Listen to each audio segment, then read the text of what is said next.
the Civil War amendments. These are 3 amendments that will forever change the landscape for racial politics and civil rights.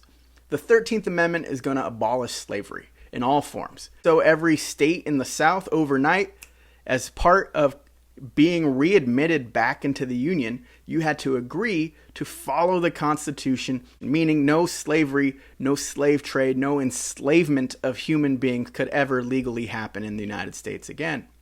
The 14th Amendment guaranteed equal protection under the law, and this will allow people in the fight for equality, they can point to the 14th Amendment and say, hey, if some group is treated with preferential treatment or some group is discriminated against, how do we level the playing field so that everyone has an equal opportunity to succeed in the United States? Finally, the 15th Amendment will guarantee voting rights for African American men. No, women would not be granted the right to vote until the year 1920. And so the civil rights movement will continue throughout the next few decades. After the Civil War is over, a period of Reconstruction begins in the American South. And Reconstruction was about rebuilding the South, rebuilding the infrastructure that was lost in the Civil War, and also protecting the rights of newly free people. African Americans, they would be allowed to do all sorts of things legally. And the federal troops were actually brought in to protect the voting rights and better their lives in ways that were previously unavailable to them at all. And this would last for a period of around 8 years. By 1877, the president-elect, Rutherford B. Hayes, he had promised Southern states, if you vote for me, I will end the occupation of the South with federal troops. He's elected. He calls those troops home. And then after Reconstruction is over, a series of Jim Crow laws will be passed. Some examples are segregation in public spaces. Take a look at the photograph here. A person drinking from a water fountain that is designated as colored only.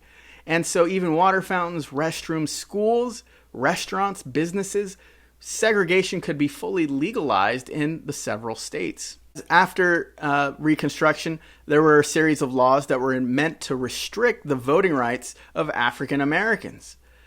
And in order to combat some of these efforts, like segregation, many African American activists are going to look to the 14th Amendment and that promise of equality and try to overturn some of these segregation policies.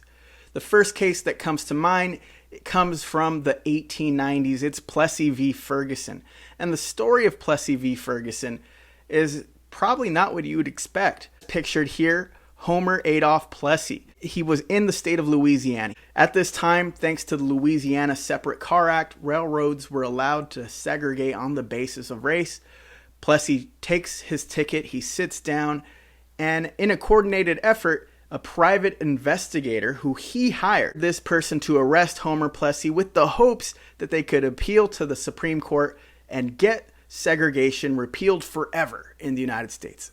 Unfortunately for Plessy, segregation will live on. The court will side with the state of Louisiana.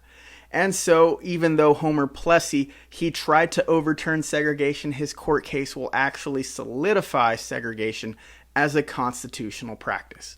The Supreme Court will say states can segregate on the basis of race so long as facilities are equal in status, in nature. This is a problem. In the next 5 decades, 50 years will come and go before any changes to segregation policies around the United States. I'm going to tell you the story of Brown v. Board of Education, and the young girl pictured here, her name is Linda Brown. The question in her case was, did she have the right to attend an all-white school in Kansas? And the court ruled yes. Number one, they erased the separate but equal precedent found in Plessy versus Ferguson. That court case we just discussed, 50 years after, the court is going to say, we got it wrong. Segregation in any form is inherently unequal. It's a violation of the 14th Amendment. And the idea of having something separate but equal, even though in theory, I guess that could work, in practice, nowhere was it seen as equal. This court case, this court ruling will overturned the segregation laws as far as public education is concerned across many states around the country.